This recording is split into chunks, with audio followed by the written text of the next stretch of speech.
오늘 우리에게 주시는 말씀은 로마서 9장 25에서 29절입니다.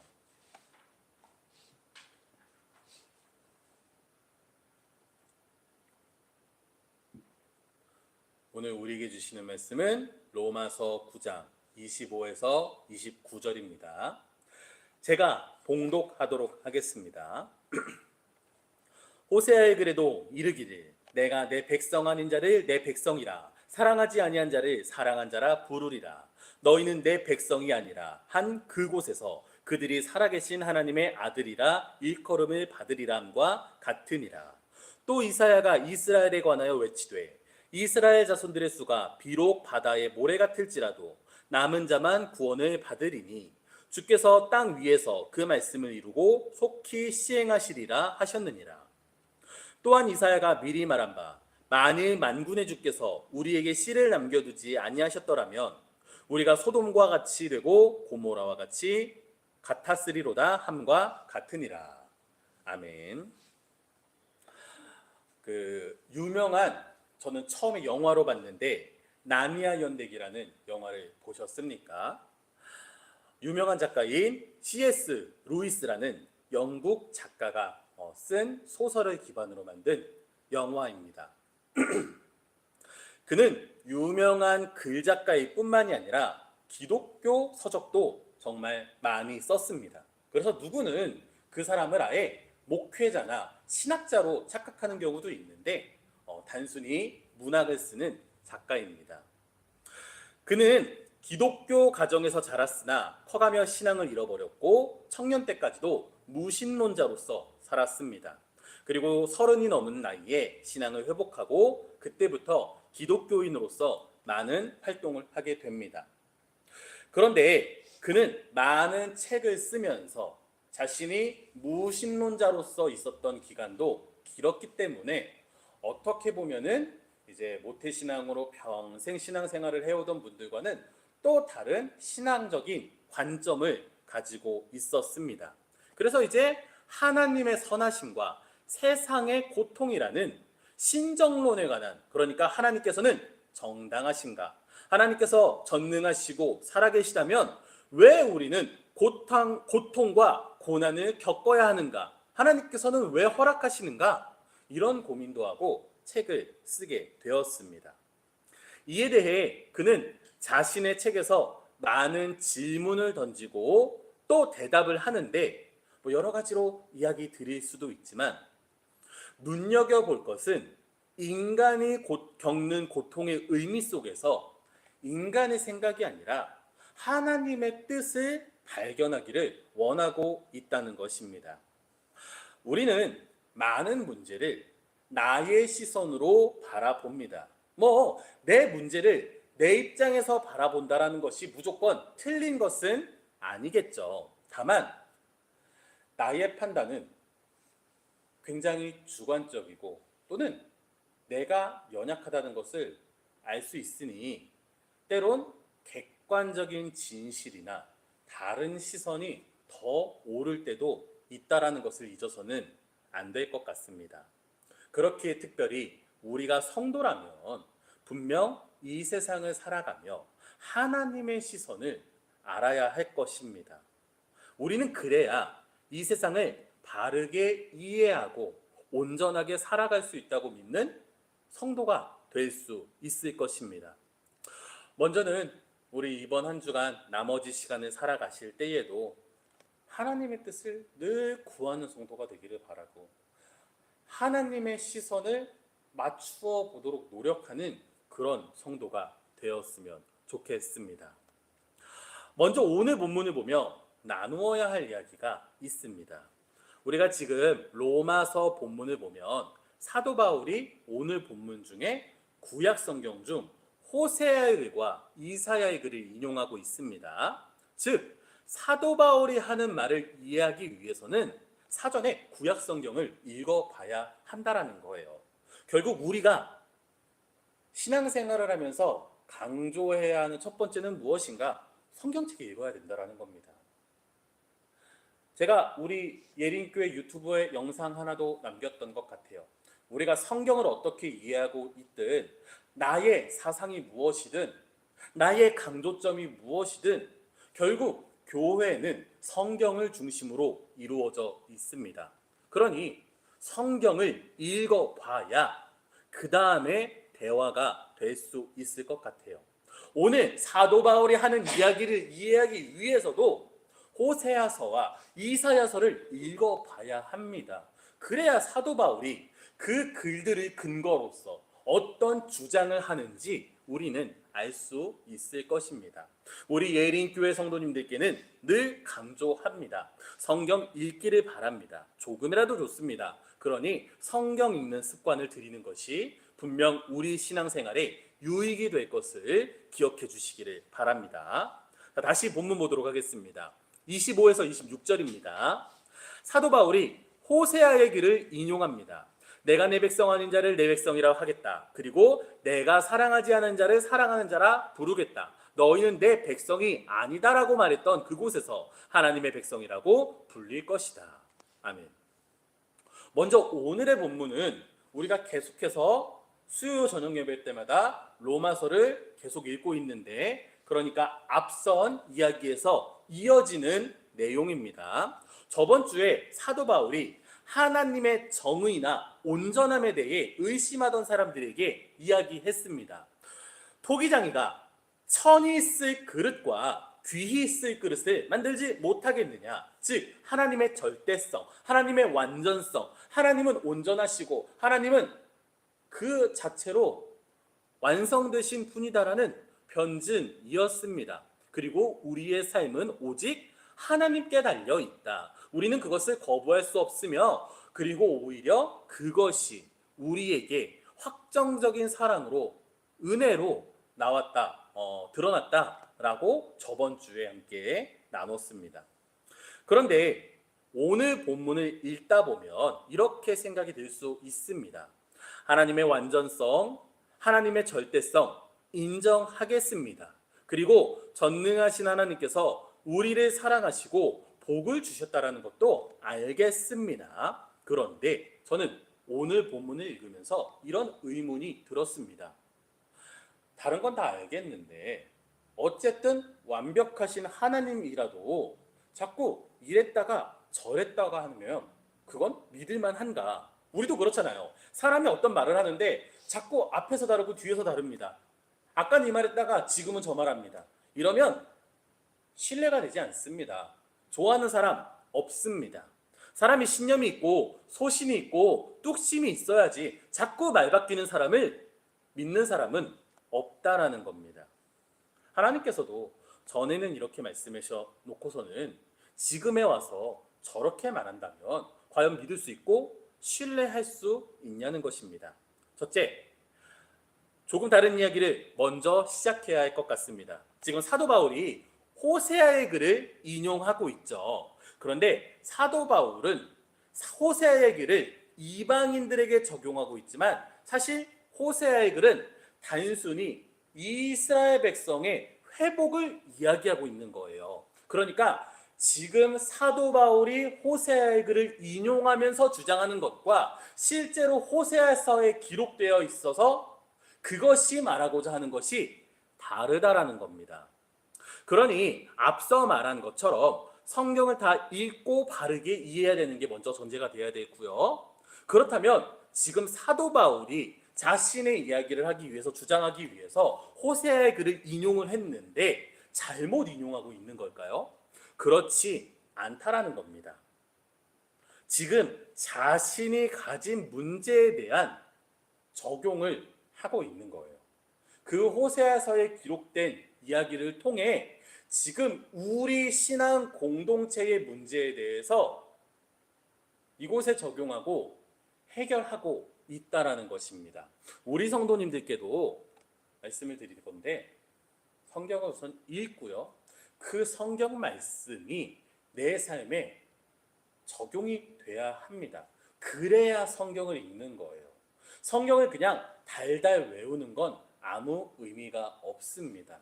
성경이 지금 내 삶을 통해서 살아내지는 게 온전한 성경 읽기라는 것을 반드시 기억해 주시기를 바랍니다. 둘째, 다시 아까의 질문으로 돌아가서 우리는 많은 경우 자꾸 인간의 시선으로 하나님을 평가하려고 합니다. 그건 잘못됐다라는 거예요. 이 예시가 맞는지 모르겠으나 초등학교도 가지 못한 어린아이가 자신보다 수십 배는 오래 산 어른을 평가한다고 해보겠습니다. 제대로 된 판단이 될까요? 그렇지 않습니다. 그런데 인간이 어떻게 하나님을 판단할 수 있겠습니까? 그래서 우리 신앙에 무엇이 있어야 되냐면요. 하나님의 섭리와 하나님의 신비에 대해서 생각할 수 있어야 합니다. 그렇다면 하나님의 섭리가 무엇이고 신비가 무엇입니까? 라는 질문이 있을 수 있겠죠. 그런데 나중에 이 부분은 이 두 가지만 가지고 이야기를 따로 나누는 게 좋을 것 같아요. 오늘 이 자리에서 이 이야기를 다 나눌 수는 없습니다.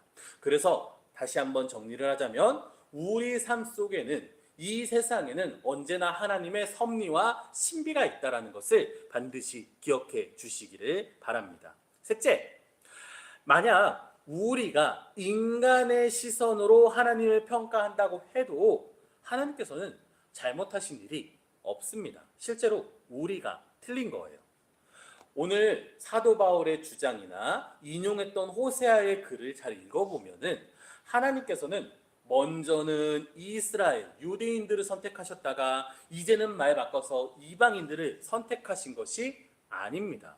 원래부터 하나님께서는 하나님의 품 안으로 들어오는 자들을 자녀로 삼겠다고 하셨어요. 원래부터 그랬습니다. 구약이든 신약이든 말이 바뀐 적이 없습니다. 그런데 이후에 유대인들은 그 선 밖으로 나갔고 오히려 이방인들이 그 선 안으로 들어왔다라는 겁니다.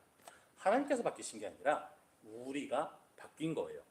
그래서 조금 주제를 벗어난 이야기지만 호세아의 글을 읽어보면 오히려 하나님께서 말을 바꾸신 게 아니라 여전히 우리를 사랑하고 계시고 포기하지 않으셨다라는 것을 알 수 있습니다. 그러니 우리가 신앙생활을 할 때에 이러한 부분들을 기억하며 하나님을 오해하거나 또는 하나님을 내려놓거나 그러지 않았으면 좋겠습니다.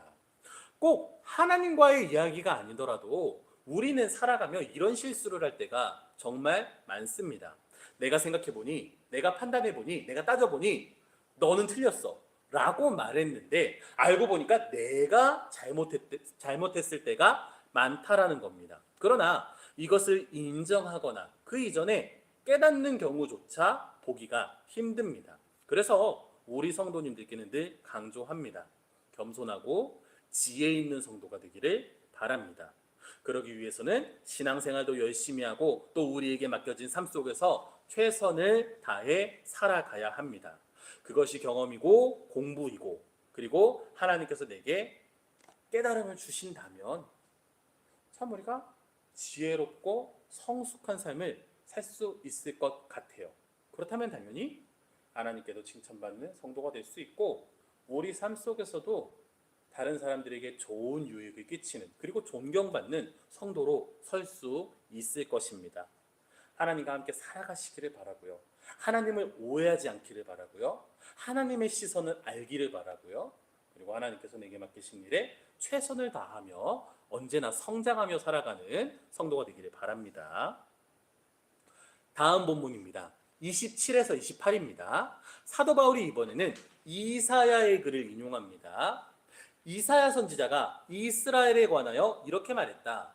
이스라엘 자손의 숫자가 비록 바다의 모래만큼 많을지라도 남은 자만이 구원을 받을 것이다. 하나님께서 이 땅 위에 그 말씀을 이루시고 서둘러 시행할 것이다. 아멘.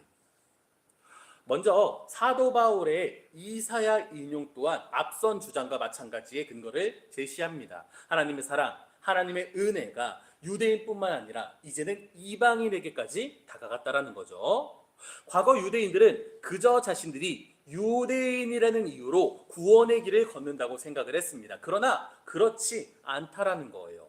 유대인이라는 것이 근거가 되는 것이 아니라 하나님의 자녀가 되는 것이 구원의 근거입니다. 그렇다면 거꾸로 이방인은 쉽게 구원의 길을 걸을 수 있을까요? 그렇지 않습니다. 방금 본문에서도 사도 바울이 이사야의 글을 인용하고 있는데 뭐라고 인용하고 있습니까? 마지막에 뭐라고 말합니까?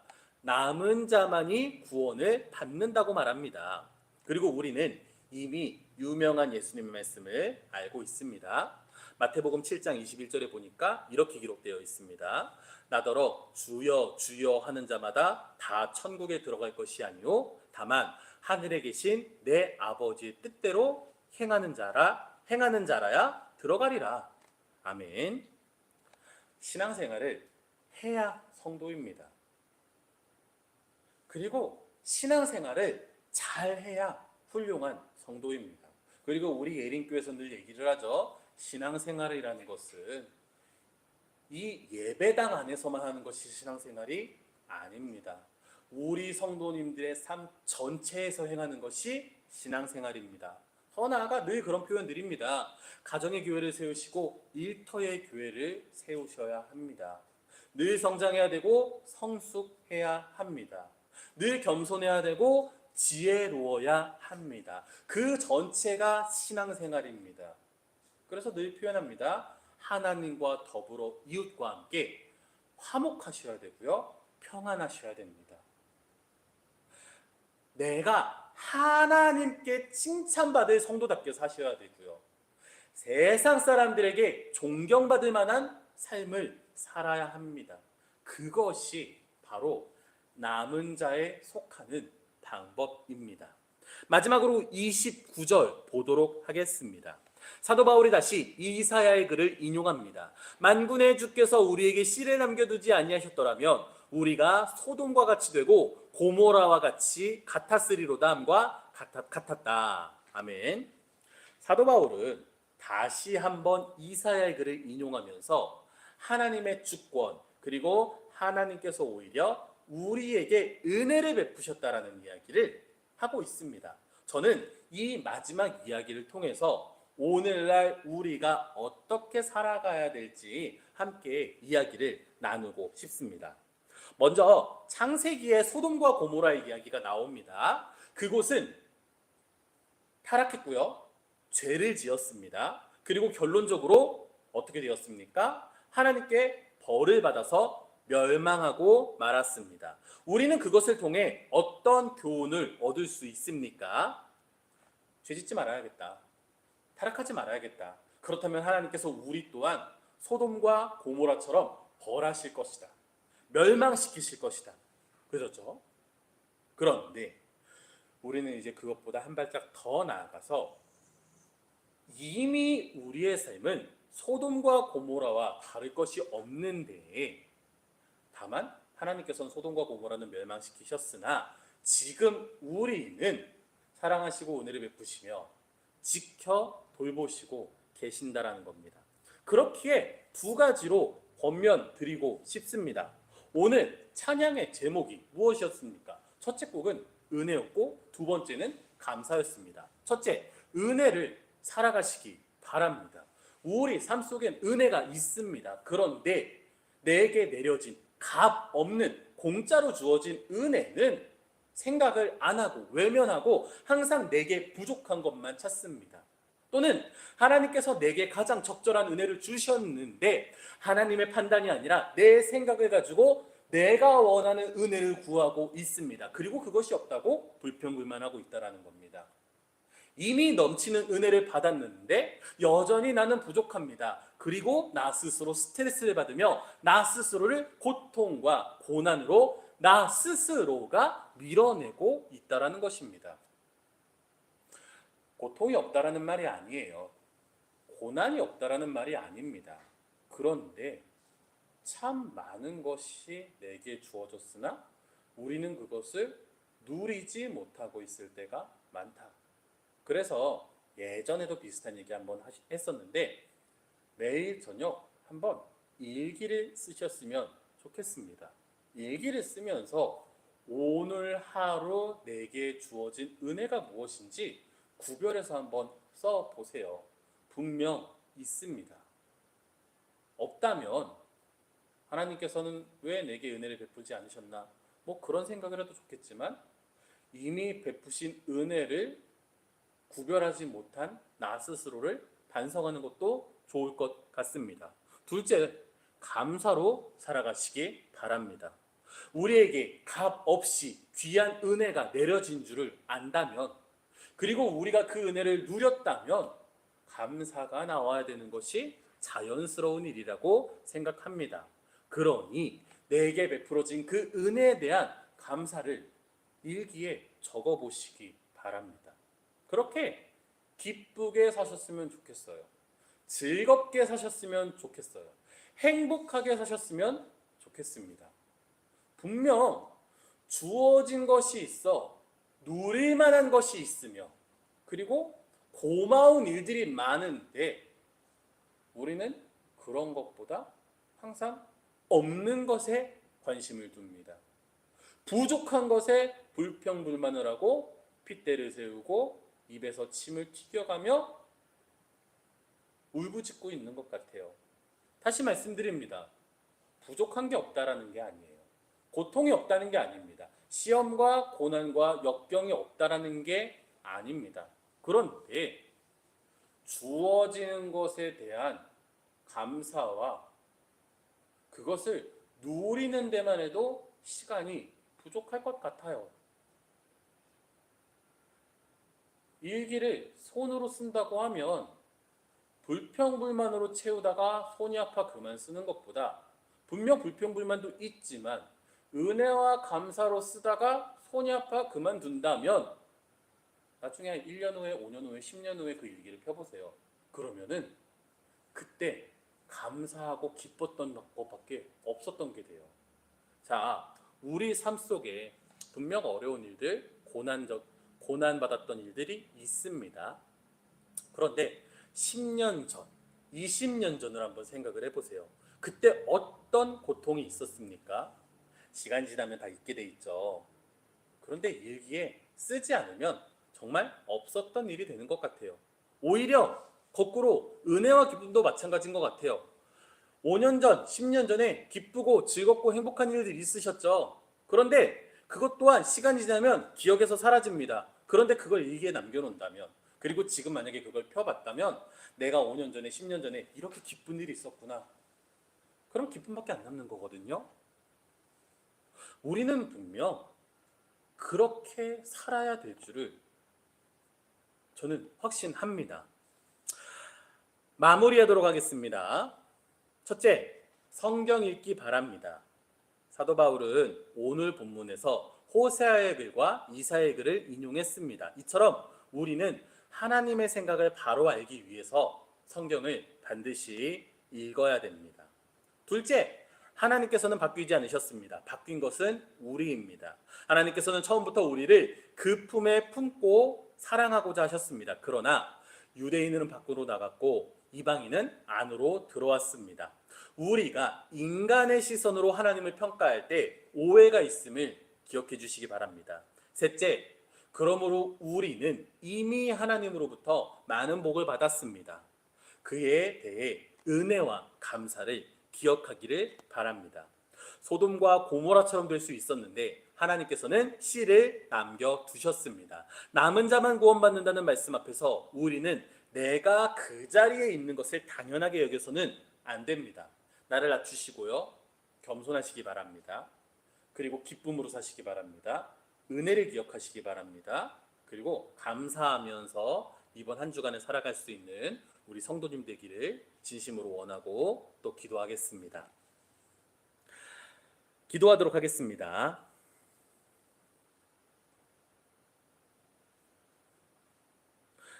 우리에게 은혜를 베푸시고 감사하게 하신 하나님, 우리가 이 자리에 모여 예배할 수 있음도 감사합니다. 그리고 우리가 알지 못하는 정말 귀하고 큰 은혜를 부어주심을 다시 한번 생각합니다. 우리가 오직 베푸신 그 은혜를 누리며 살 수 있는 성도가 되게 하여 주옵소서. 분명 고통과 고난이 있는 줄을 압니다.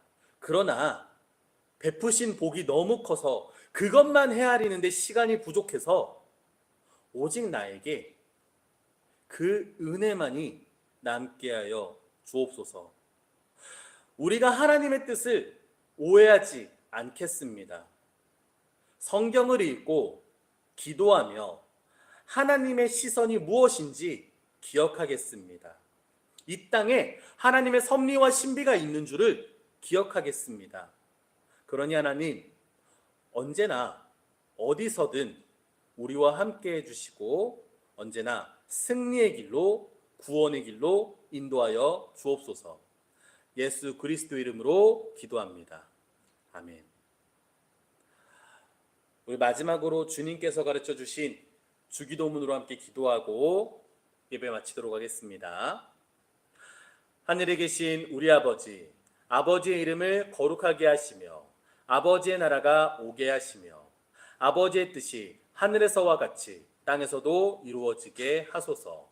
오늘 우리에게 일용할 양식을 주시고 우리가 우리에게 잘못한 사람을 용서하여 준 것 같이 우리 죄를 용서하여 주시고 우리를 시험에 빠지지 않게 하시고 악에서 구하소서. 나라와 권능과 영광이 영원히 아버지의 것입니다. 아멘.